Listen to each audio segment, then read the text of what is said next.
But the very first case that came to us was this woman with two girls, and they explained to us that the father that was a taxi driver in Cancun was bringing his girls, 10-year-old girl and a 12-year-old, in his taxi to a fancy, very fancy American chain hotel in Cancun to have sex, to be exploited by American tourists. And then when I asked them how they began, all of them told me that somebody showed them pornography and told them this is the way it works.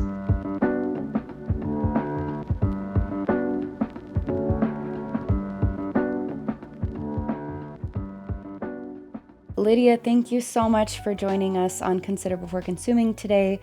You have such a wealth of knowledge and experience on the topics that we address at Fight the New Drug. To start, can you share your journey as a journalist and a human rights activist and what led you to focus on exposing issues like sexual exploitation and trafficking? Sure. Well, thank you for inviting me. I'm a big fan of everything that you do, and it's so important nowadays to have this conversation. So thank you. Well, I'm a Mexican journalist. I'm an investigative journalist, and when I began working as such 35 years ago in Mexico, I immediately started covering issues regarding violence against women and violence against children because nobody was covering it. So I was a crazy journalist, a crazy reporter in the newspapers in where I worked. But I didn't care. I come from a feminist family and a family that has always talked openly about sexuality and emotions. My mom was a psychologist. So I guess that background of feeling safe and acknowledging my own power as a woman, as a girl, as a young woman, to be able to talk about sexuality and to be safe, to feel safe in a country like Mexico or anywhere else.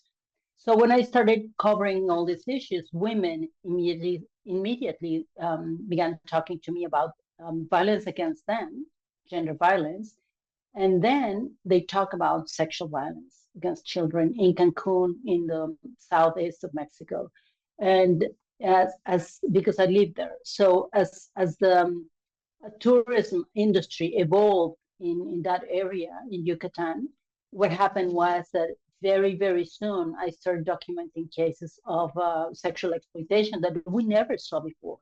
And we have to remember that this is 30 years ago, that when internet started, almost nobody knew anything about it, right?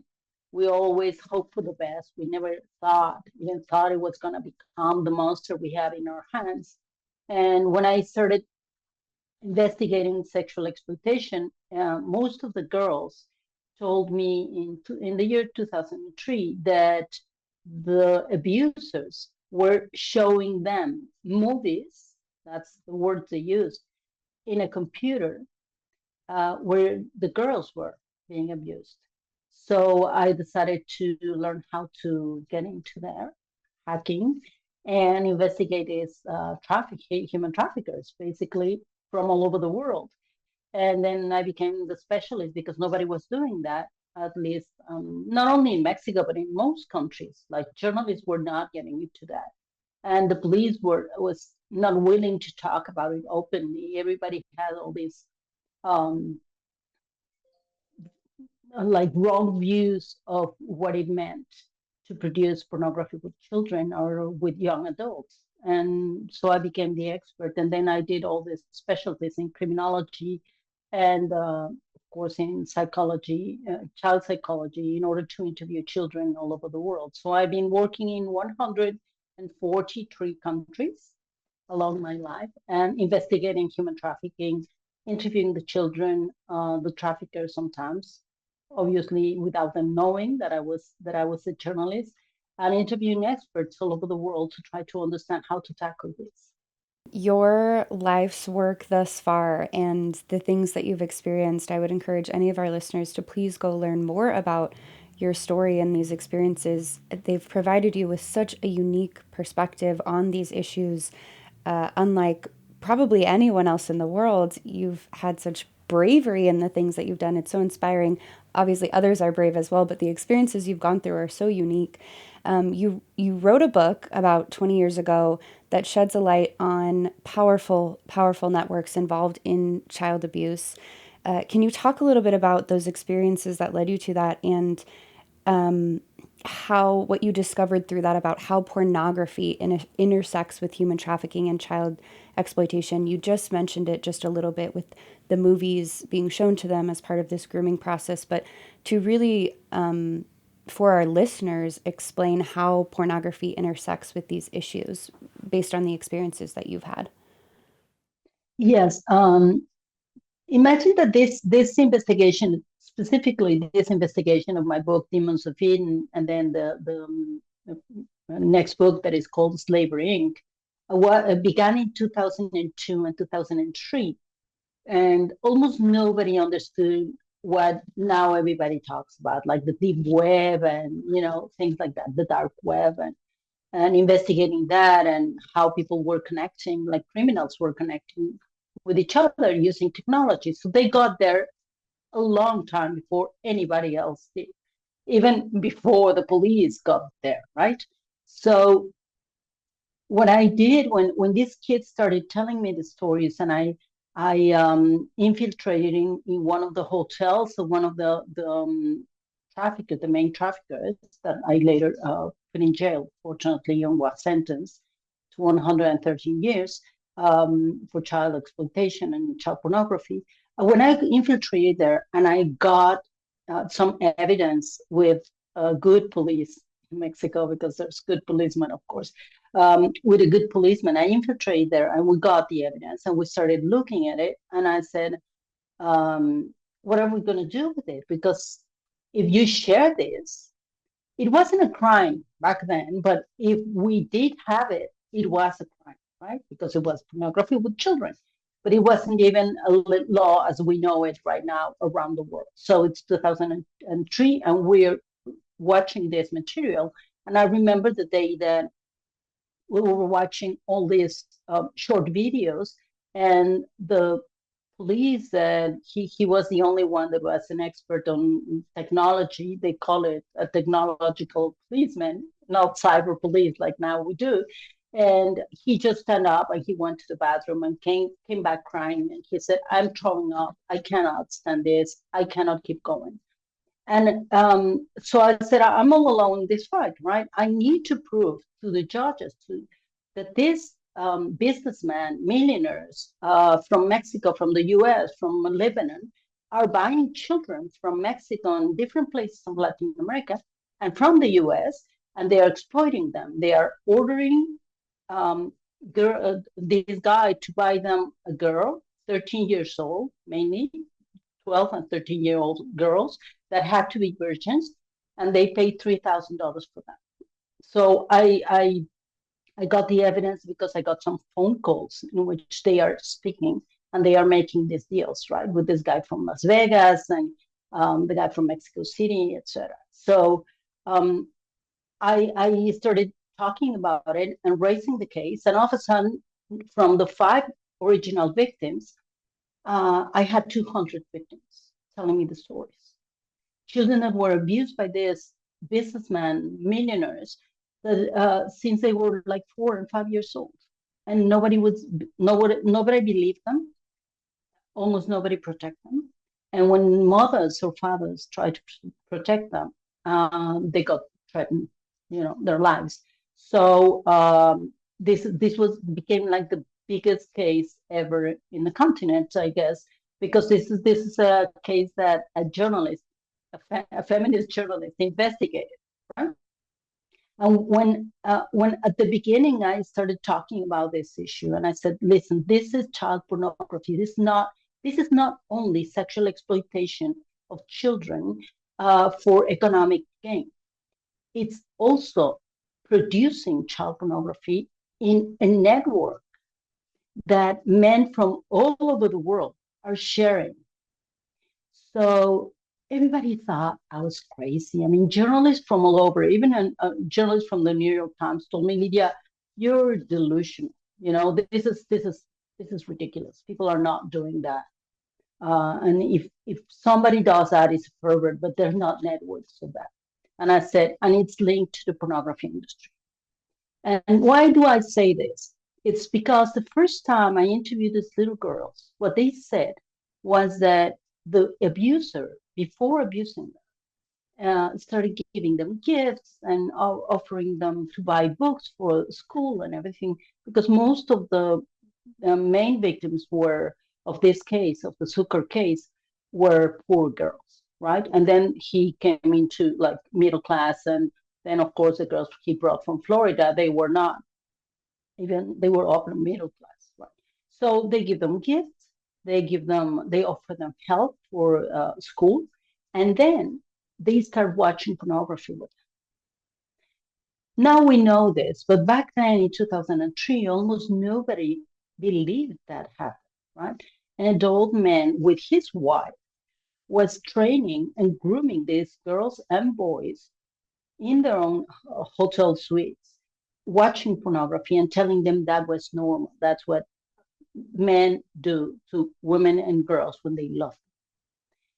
So when they did that, I needed evidence, right? So I did gather the evidence, and then eventually I published a book.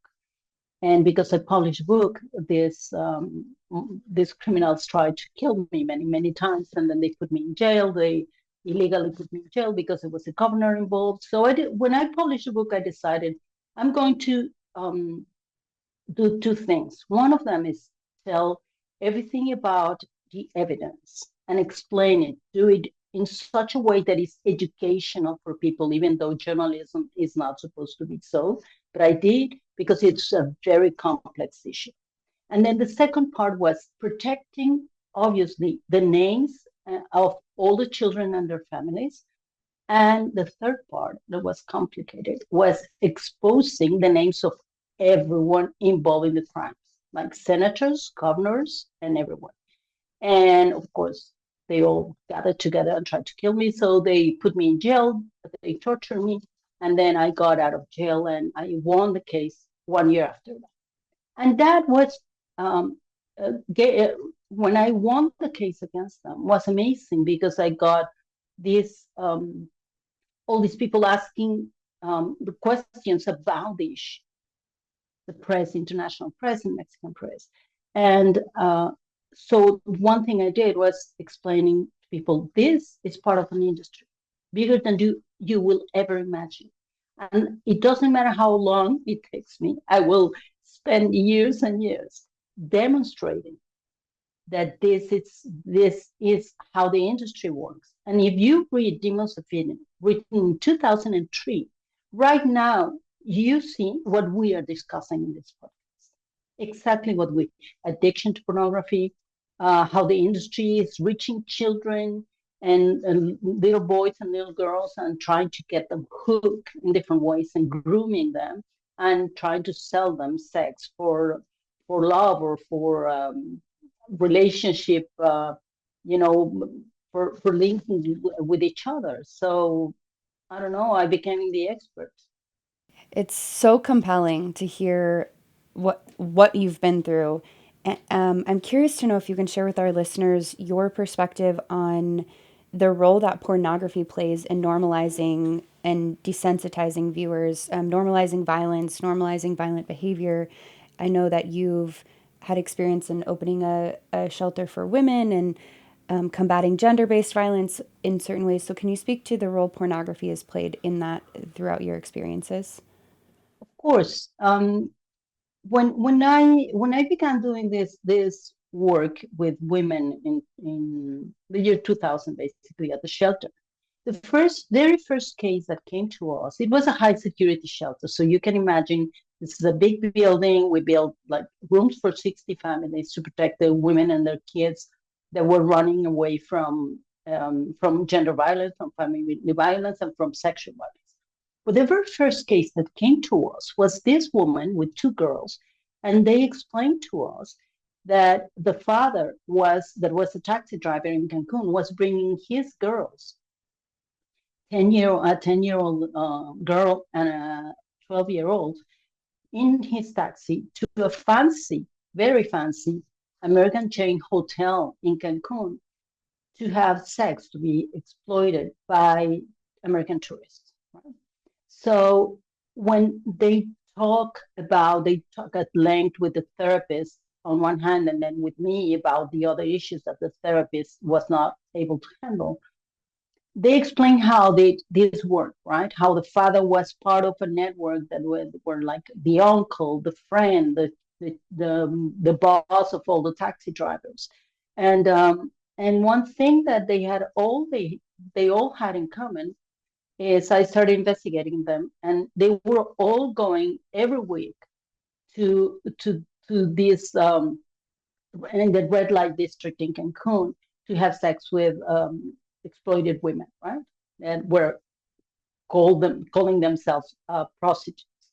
And and when I talked to some of them, to some of these women, they were willing to talk to me, saying that they were free and this and that. And then when I asked them how they began, all of them told me that somebody showed them pornography and told them this is the way it works.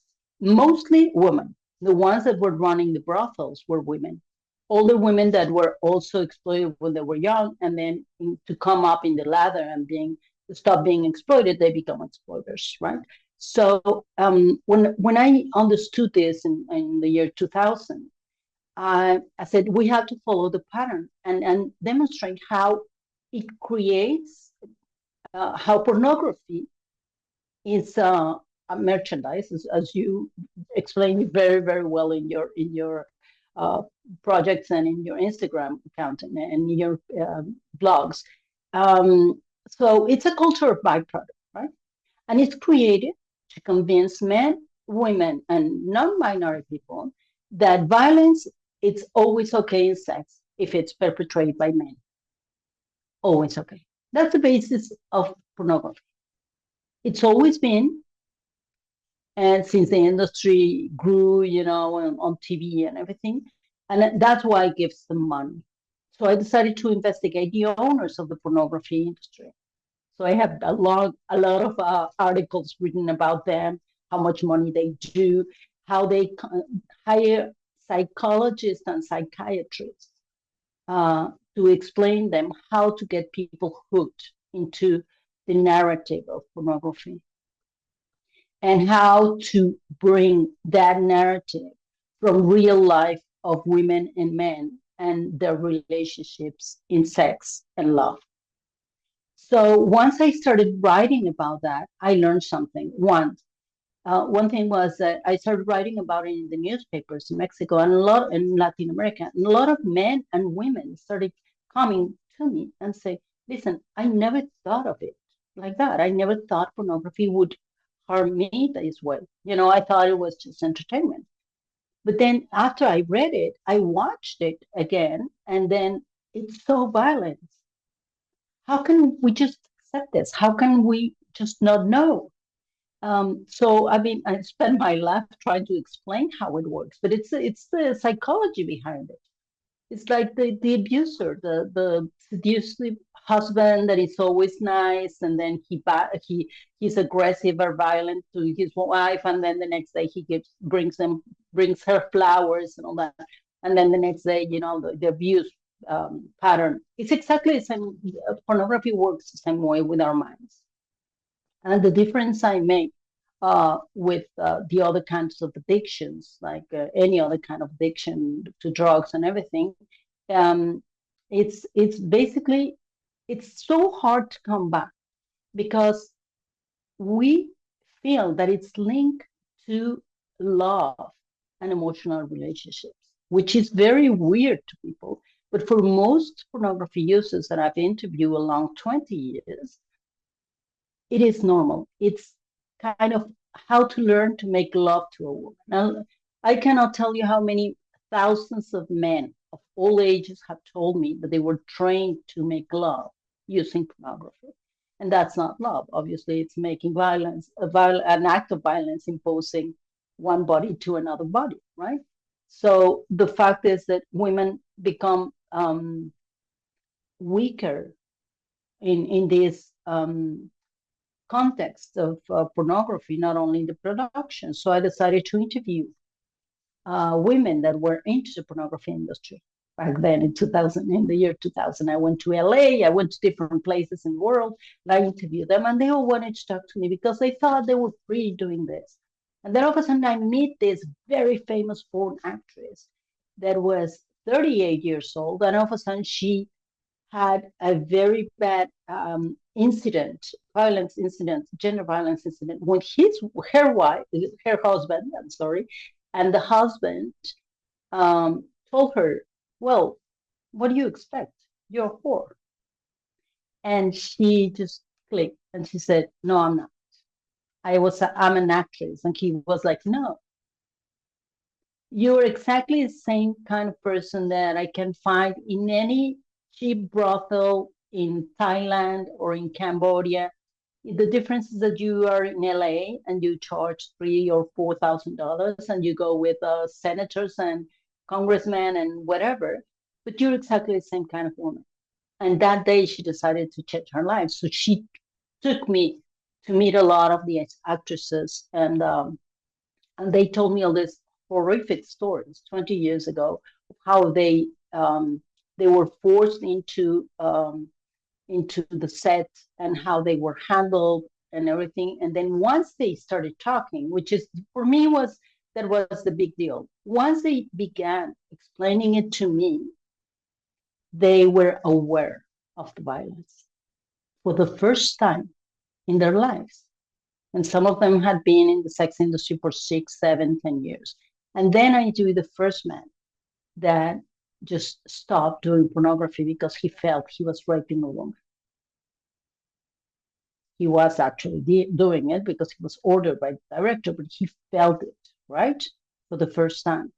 And so the thing is, if you go to the source, an investigative reporter, I know this, if you go to the source of the people who are committing the crime, to the source of the people who are involved in it, knowingly or unknowingly, or victims of these cultural values that that make us believe that violence is okay, and that it's part of love and relationships, and it's part of sexiness and all this stuff.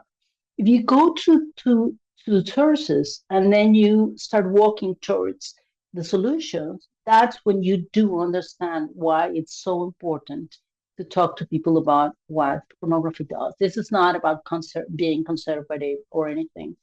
It's just being human. Yeah, you've covered so much ground there, and there are so many important things, looking at how pornography is used to groom individuals who are trafficked, looking how pornography normalizes sexual violence, teaches women to submit to a very high level of sexual violence, teaches men that it's in some ways their role to exert violence on others in sex, and then within the industry, what's happening there where individuals are actually being sexual assaulted. And for consumers, the perception being that, these are people separated between themselves, the consumer, and a screen, right? So it feels like it's not real. It feels like someone's not actually being exploited on the other side of this, when in reality they are. And that's what you've seen through your work. And it's so important to look at so many different facets of this issue. In some of your work, you've spoken about how much pornography is produced of children. We know that, teen is a term that is sold as being over the age of 18, but still teens. But we know that that's not what all of this content involving teens and young adults is. That's on the internet. Can you speak a little bit to the crisis of child pornography, of this teen content, of this normalization of sexualizing young women and girls especially, but also men and boys, and how that's fueled some of the crises with trafficking that you've investigated in your work as well? Of course, it's all interlinked. The thing is that most of the people, for example, I'm going to give you this example. I was working in Cambodia. I was infiltrating in different areas in Cambodia. When I asked a friend of mine that worked for the Washington Post how he did his piece, he said, "Oh, I just went there as a client." And I said, "Hi, I'm a woman. I cannot do that, right?" So I had to just infiltrate and try to pretend to be a buyer of children, something to talk to all these women and men that were holding the industry in Phnom Penh, in the capital of Cambodia. So when I got there, I finally talked to this woman, and then she trusted me. She thought, oh, she's Mexican. She's probably linked to narco traffickers, whatever, drug lords.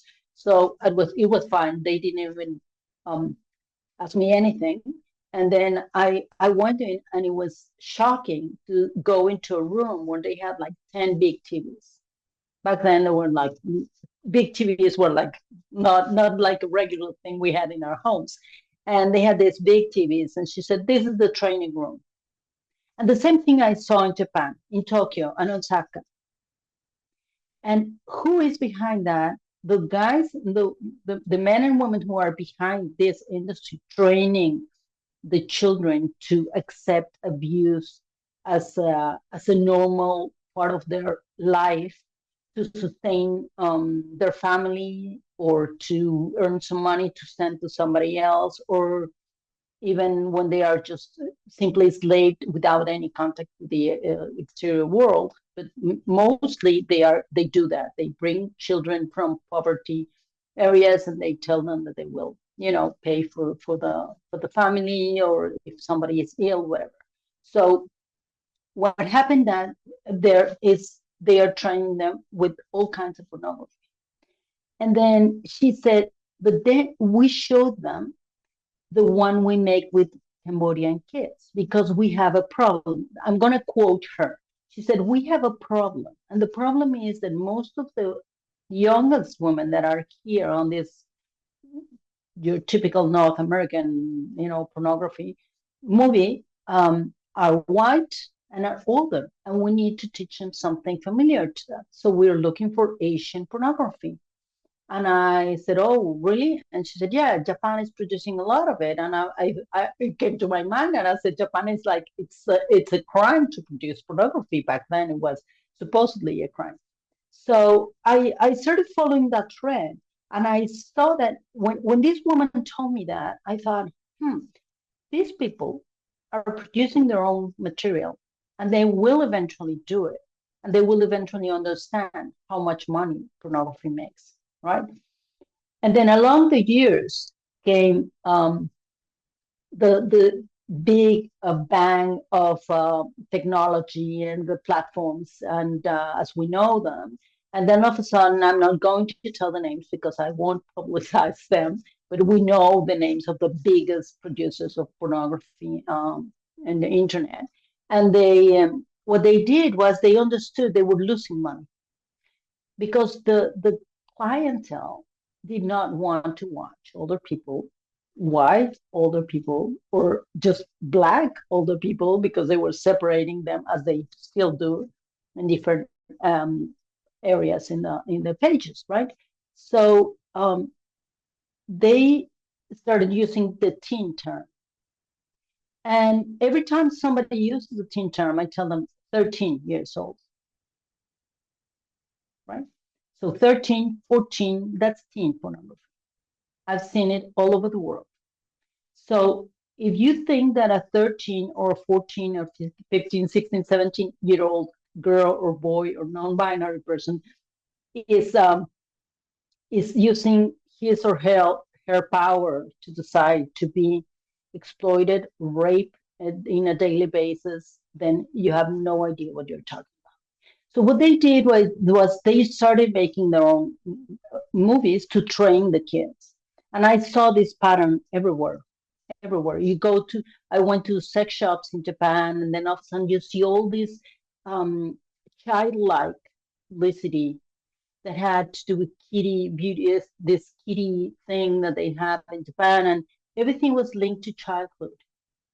And then I started seeing the pattern everywhere, in Kyrgyzstan, in Mexico, in Colombia, in the US, in the UK, in Poland, in Germany. And I said, this is growing by the second, and nobody's stopping it. So governments didn't listen to us. We were like the crazy journalists and activists. We were probably 100 people together in the world doing this, insisting 20 years ago, this is going to get out of hand, and children are being exploited, sexually exploited, and they will be used to be sold again and again through the internet. And now governments are asking themselves what to do with it. And I will stop here, but I will say one thing is one thing I discovered 10 years ago when I went to Washington to have this conversation with some senators that were really worried about human trafficking. Was I said, listen, do you want to stop this? Do you want to stop human trafficking, especially child trafficking, sex trafficking? Then investigate these guys. So I gave them the list of all the owners and producers of pornography, adult pornography, that were also producing teen pornography in the US. And I said, the main servers of all this industry are under US control. So control it, do it, right? Nobody did. No one, not even the leftist person, not even the feminist women, nobody touched the issues at the Senate that week in Washington. And I did the same thing in Guatemala, in Mexico, in Colombia, everywhere I've talked. And in some places they did listen, and in some places they didn't. But the most powerful governments have never been able or willing to stop it.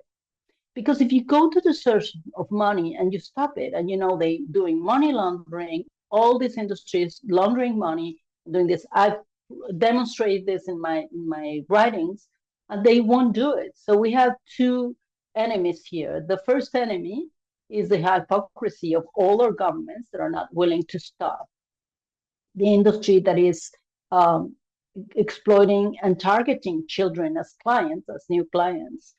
That is my newest investigation. And then the other thing is, why aren't they going and after these mafias? Because they're mafias.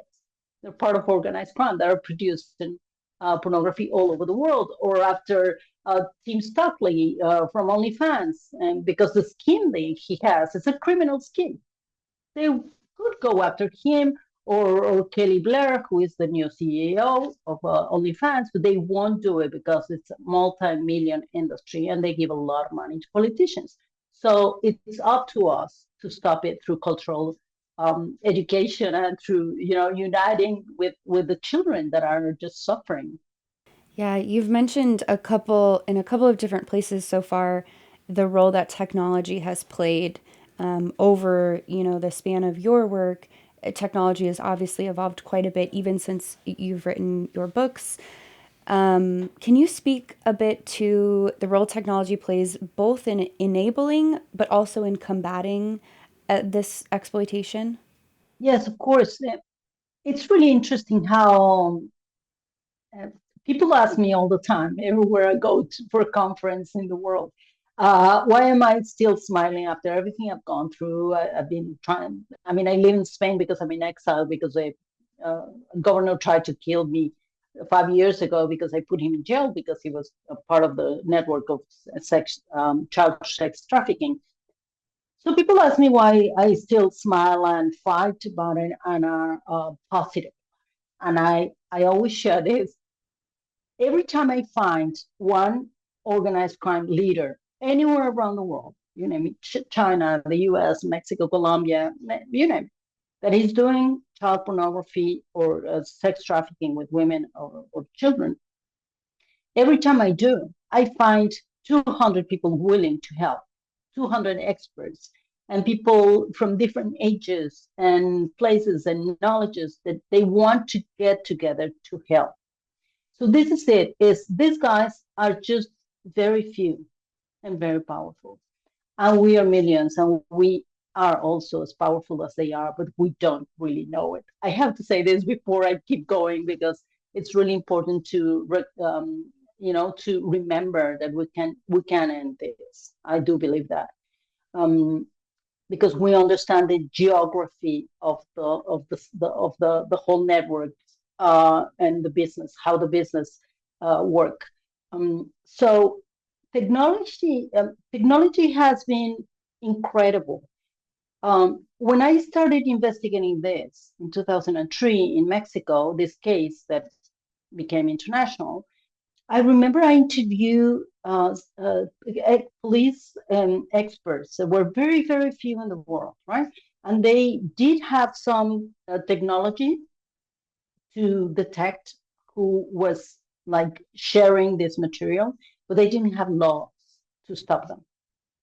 So once they talked to me, they said it's so important that journalists talk about it, because if journalists talk about it, activists and lawyers and lawmakers will do something about it. So we started creating these networks around the world, talking about this in human rights networks around in different countries and languages.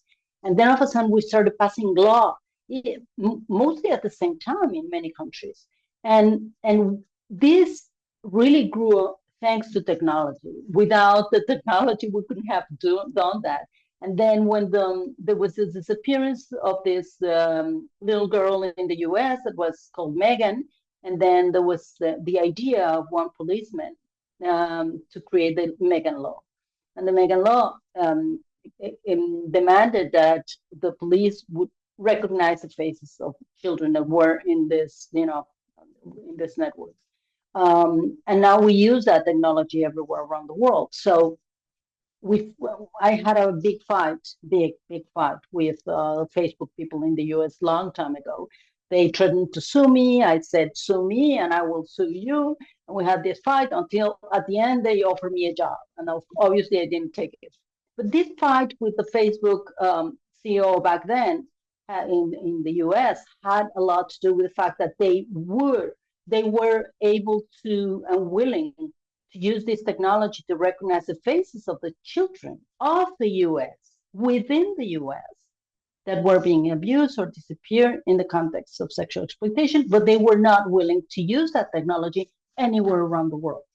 So what we did was we brought all these documents to the people of Facebook around the world at the same time, different activists, showing them how many users of Facebook were getting pornography that was linked to children. And then they said, well, but the government has to ask for it. And we said, no, you're an industry. You don't need that. You can't do that by yourself. So we keep fighting that, and they could do it, and they're not willing to. So I guess we have to sue some of these tycoons again.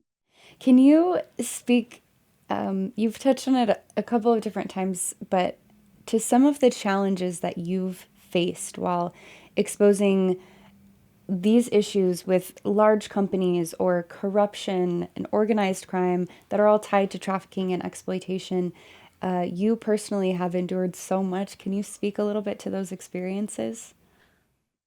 Yes, of course. When I started investigating domestic violence, actually, in the 90s in Mexico, and writing about it in the newspaper, um, there was this lawyer that came to my office with a gun. That was the first time ever in my life that I saw a gun. Nobody in my family has guns. Nobody, this is not an unusual thing in Mexico, except if you belong to the organized group.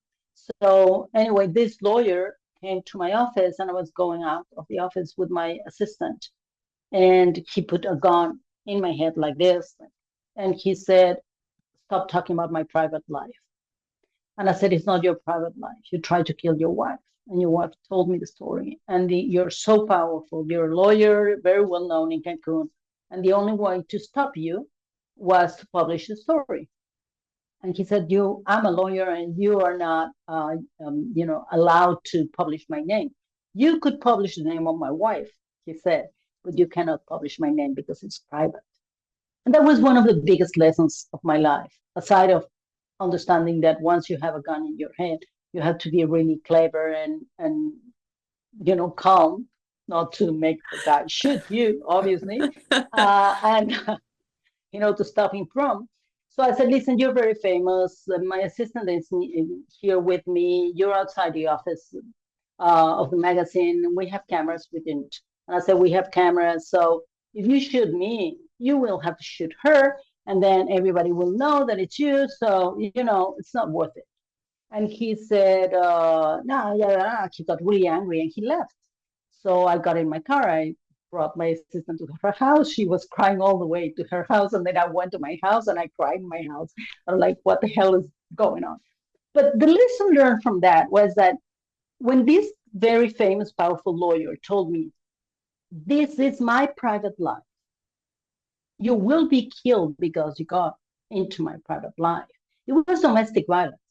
Very, very dangerous. It was almost femicide, but it was domestic violence. And I said, this is where it hurts to them. When they feel that I got into their private life. Committing crimes, it's private. Saying that you're a victim and telling your name, it's okay. And I said, this is exactly what the media is doing. So I'm going to do the contrary, right?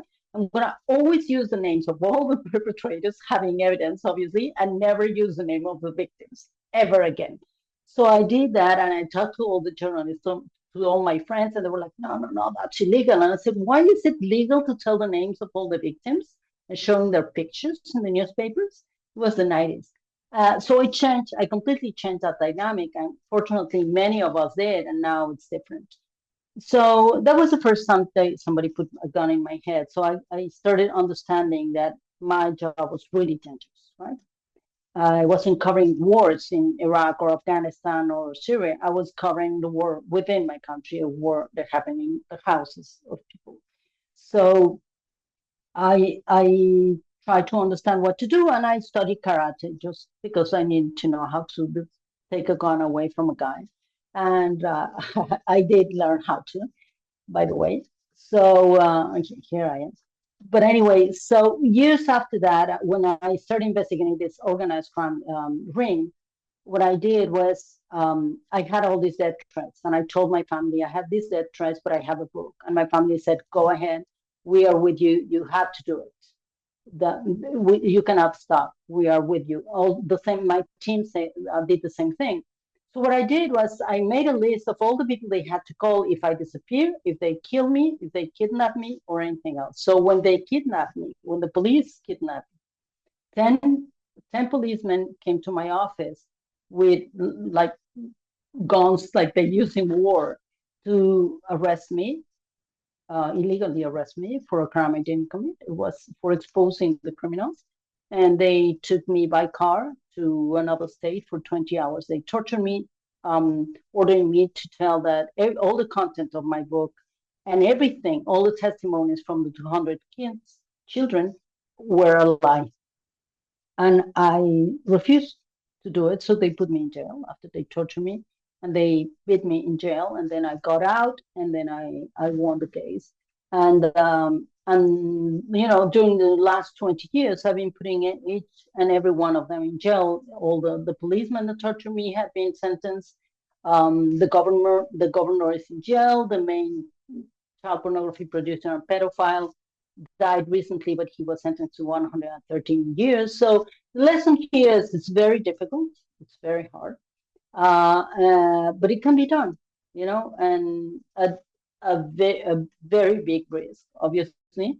But if you're creative in a risky situation, you might win and help others win, But on top of it all, I have to say that the most important thing for me here is children.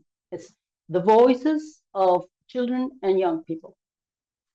Those are the ones that I've been protecting all my life. I didn't survive everything they did to me because I wanted to be famous or whatever. Nothing. It doesn't matter. That's just stupidity. I did it because I know that we have to defend children's rights. The fight against child pornography and pornography addiction of children and teenagers and young adults, it's something that we have to give to protect them. Because right now, I've been interviewing children, 13 and 12-year-old kids, boys in Spain that are addicted to pornography, right? And all their testimonies showed me that they didn't look for the pornography. It came to them in the phones through the video games. So I asked the parents to lend me the phones so we could study what kind of programs they were using, what apps, and everything that they did in order to send it, and what channels they were using. And now we know it. Now we have a map of it. And now I have some police that are working with us in the team in order to understand how to tackle that, like in a broadest way, not only from journalism, but human rights and police work and everything. And I think we will do that. But the children are suffering so much. All these little boys, I mean, I had this 13-year-old little boy saying, in the newspaper, they're saying that I'm a criminal because I'm watching pornography, that I hate girls, that this. He said, no, I just saw it and I kept watching it, and then, I just can't stop. And that addiction, it's different from drug addiction because this addiction is provoked by the industry. The other one is allowed, and it's facilitated by the industry of a criminal industry, right?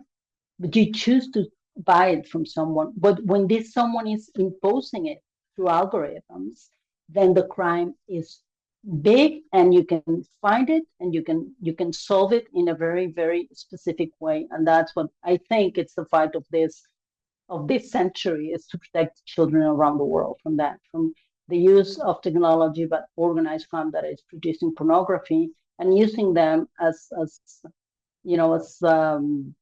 victims. They are little boys are victims of it. I'm absolutely convinced, and that's why I'm such a fan of everything that you do, because you do understand what's happening in the minds and souls and emotional, life of these children or young people that are addicted to pornography. We are with them. We are trying to help them, and we know that there's a lot of people outside that wants to harm them, and we know we are finding out who they are. Well, thank you so much, first of all, for your support of our work. But I just have to say, you are extraordinarily courageous. And it really is so inspiring to see that you have experienced, I think, everything possible in the past a couple of decades you've been doing this work. And the fact that you are still in this fight and still motivated to find solutions is inspiring.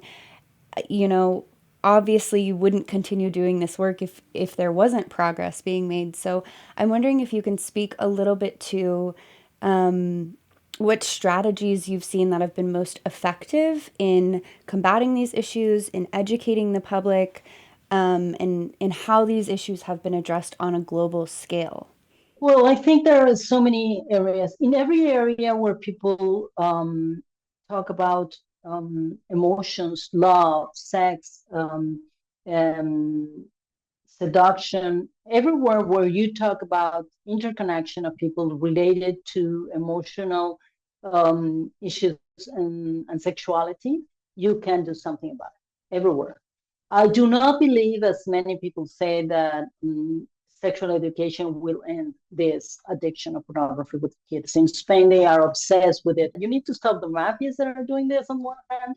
And then on the other hand, you need to protect little boys, specifically boys and young men, and talk to them and listen to them, how to build different masculinities and how to understand their emotional beings related to sexuality. What I think we can do is this: is on one hand, with the arm of the law, we do tackle certain groups of mafias that are producing this pornography.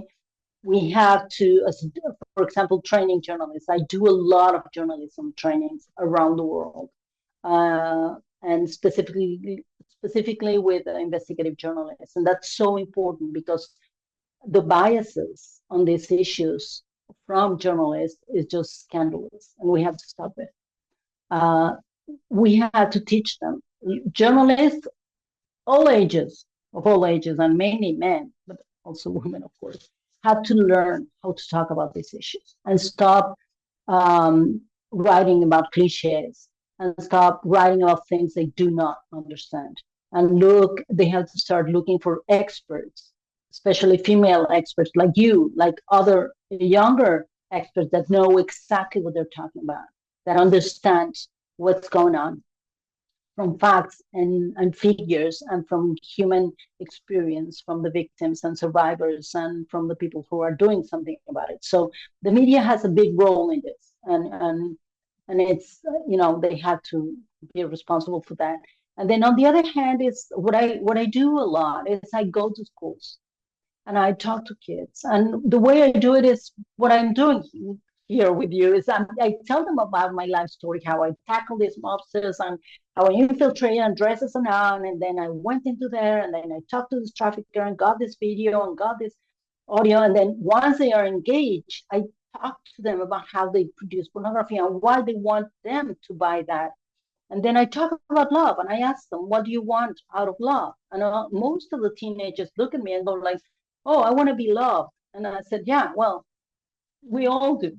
So talk about that. Talk about emotional health. Talk about love and desire and eroticism instead of talking about sexuality by itself, because that's what pornography does. Pornography brings us only as sexual beings. And it takes our humanity out of the game.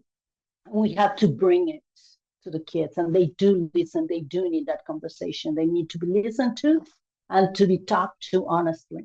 So I think for me, that's the part where a lot of people. That's why I started doing this investigation on teenage boys addicted to pornography, because I talked to them in the school, and then after the conference, some of them came to me, and then one of them said, can I talk to you privately? And I said, yes. And he said, I think I have a problem.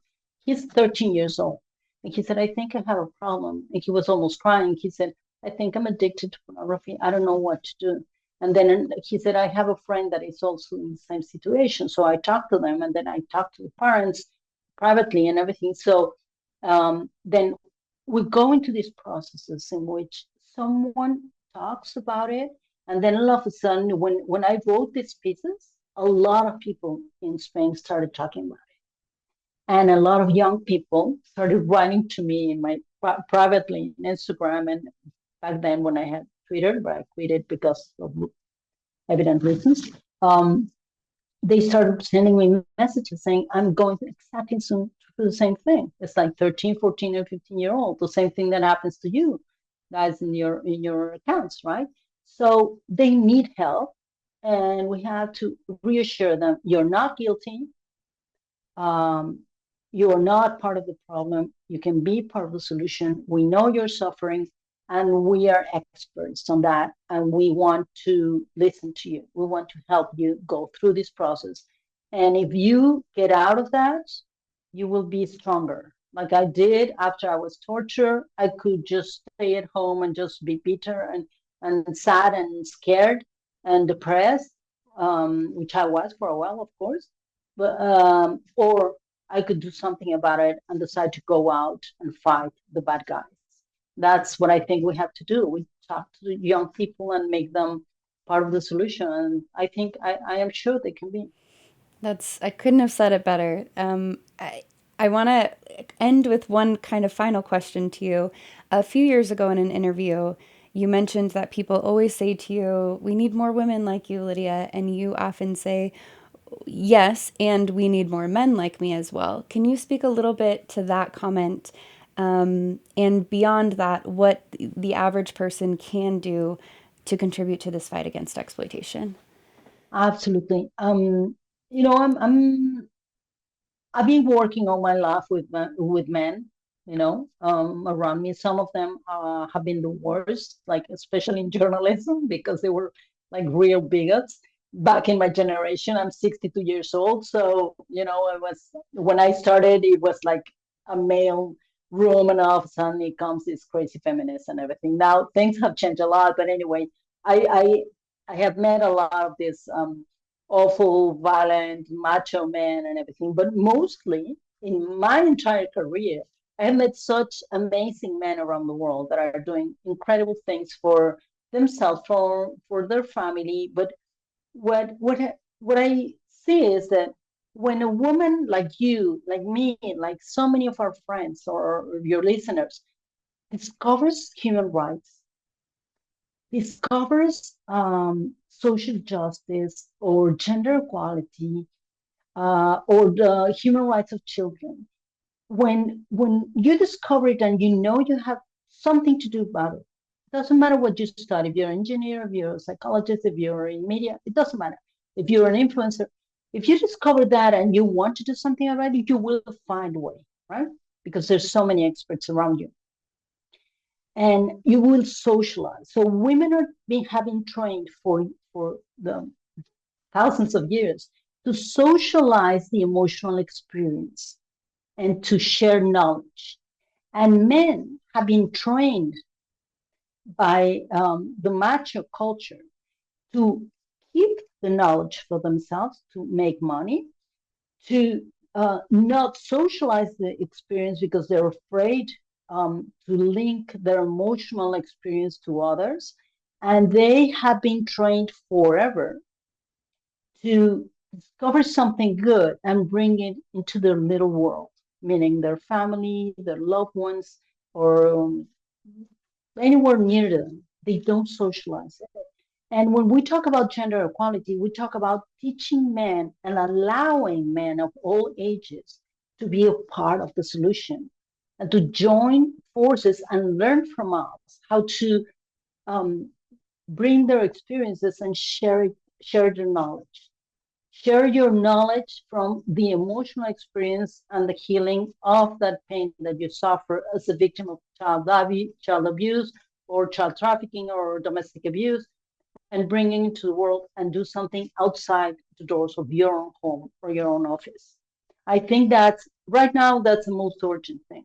Because when I meet men everywhere around the world in my conferences, they come to me and they go like, "Oh my God, I could do so much about it, but I don't know how to. I don't know if women won't listen to me." And I'm like, "Women, baby, we've been listening to men always. You will listen to you if you dedicate some of your free time to good causes." So I will just say, let's call men to join forces with us because we need them. Thank you so much for your time, Lydia. Is there anything else before we wrap up today that we haven't spoken about yet that you think is particularly important to share with our audience that you would like to be sure we have some time to talk about today? Well, very, very quickly, but I would say that if you have someone near you, especially a teenager, that has an addiction to pornography, please be very sensitive to talk about it. When he or she approaches you or them approaches you to tell you that they have a problem, you just listen and you look for expert advice. Never ever judge them. Never make them feel that they are doing something that they shouldn't be doing. Just accompany them because this is trauma. Pornography creates big, big trauma. It's violence. It's cultural violence within the sexuality of the person.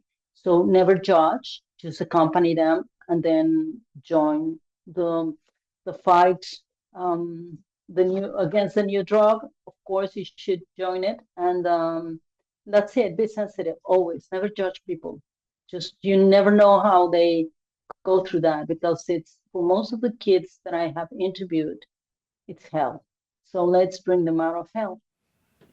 That's very well said. And a good reminder, as you mentioned earlier, that this is an industry that preys upon young people, right? The younger that the porn industry can get people hooked, the longer they have a lifetime customer in their perspective. So it is something to remember that our boys and girls are being targeted by this industry, and it's something that we don't often, as a society, prepare them well to handle at the young ages that they're being exposed. So, to know if they are choosing to open up to us as safe adults in their lives, that we can help make a positive impact on them, thus creating a ripple effect of positive change in the lives of so many others across the world. Lydia, I want to thank you so much for your time. I could spend hours or days asking you every question I have about your life and your experiences. For any of our listeners who want to learn more about your work and your story, would you like to direct them to some of the resources and work that you have? Well, I have written 21 books. So if you want to look for my books, just write my name, Lydia Cacho, and they will come up. And then I have so many conferences in English and Spanish and translated to different languages in YouTube. So if you want to listen to it, do it. And yeah, just listen to this podcast again and again. Thank you so much, Lydia. And for any of our listeners, a reminder, we will link our resources in the show notes. And please remember to like and subscribe if you are interested in more episodes like this one. Thank you again, Lydia. We appreciate your time and your work in this space and look forward to seeing what you continue to do to create such a positive impact in our world. Thank you very much.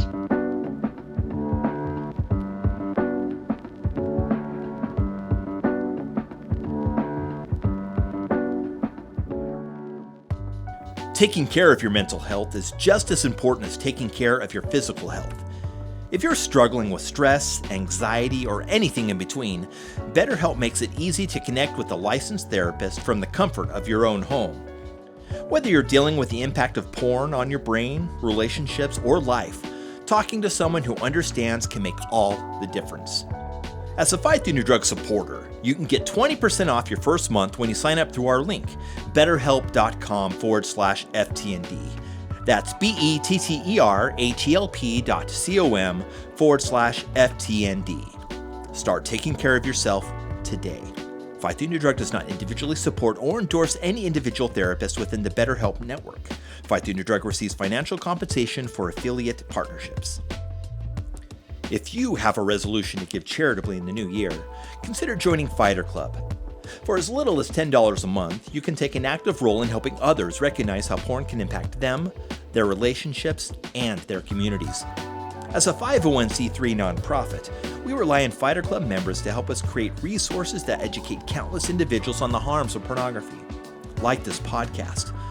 Plus, as a member of Fighter Club, you'll receive exclusive benefits like 30% off the Fight the New Drug store, access to our secret store, a Fighter Club kit when you join, and more. Make a real difference in the movement for love this year. Join Fighter Club for as little as $10 a month at ftnd.org/joinfc. That's ftnd.org/joinfc. See you in the club. Thanks for joining us on this episode of Consider Before Consuming. Consider Before Consuming is brought to you by Fight the New Drug. Fight the New Drug is a non-religious and non-legislative organization that exists to provide individuals the opportunity to make an informed decision regarding pornography by raising awareness on its harmful effects, using only science, facts, and personal accounts. Check out the episode notes for resources mentioned in this episode. If you find this podcast helpful, consider subscribing and leaving a review. Consider Before Consuming is made possible by listeners like you. If you'd like to support Consider Before Consuming, you can make a one-time or recurring donation of any amount at ftnd.org/support. That's ftnd.org/support. Thanks again for listening. We invite you to increase your self-awareness, look both ways, check your blind spots, and consider before consuming.